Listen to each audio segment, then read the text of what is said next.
পৃথিবীতে সেরা শব্দ মা। মায়ের সাথে কখনো কারো তুলনা হয় না। পাহাড় সমান ব্যথা বুকের মধ্যে চাপা দিয়ে হাসি মুখে মা আমাকে কোলে তুলে নিয়েছেন। আমি যখন মায়ের গর্ভে আসি, প্রথম 4 ও 5 মাস আস্তে আস্তে বড় হতে থাকি। তখন মা কোনো খাবার খেতে পারত না। রাত দিন সবসময় কষ্ট পেত। অসহ্য যন্ত্রণা ধারণ করেও মা কোনোদিন শব্দটিও উচ্চারণ করেনি। পরে 4 মাস যখন বড় হতে থাকি, তখন মায়ের পেটে আস্তে আস্তে নড়াচড়া করতে থাকি। কোনো কোনো সময় মায়ের পেটে লাথি মারার কারণে মা দাঁড়ানো অবস্থা থেকে বসে পড়ত। ব্যথা সহ্য করতে না পেরে বিছানায় শুয়ে এপিট-ওপিট করত। 10 মাস পর যখন এই পৃথিবীতে আসার সময় হয়, তখন শুরু হয় মায়ের সীমাহীন কষ্ট আর ব্যথা। একজন মানুষের নির্ধারিত আছে সে কতটুকু ব্যথা সহ্য করতে পারবে।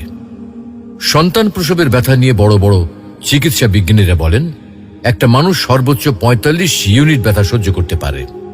এর উপরে হলে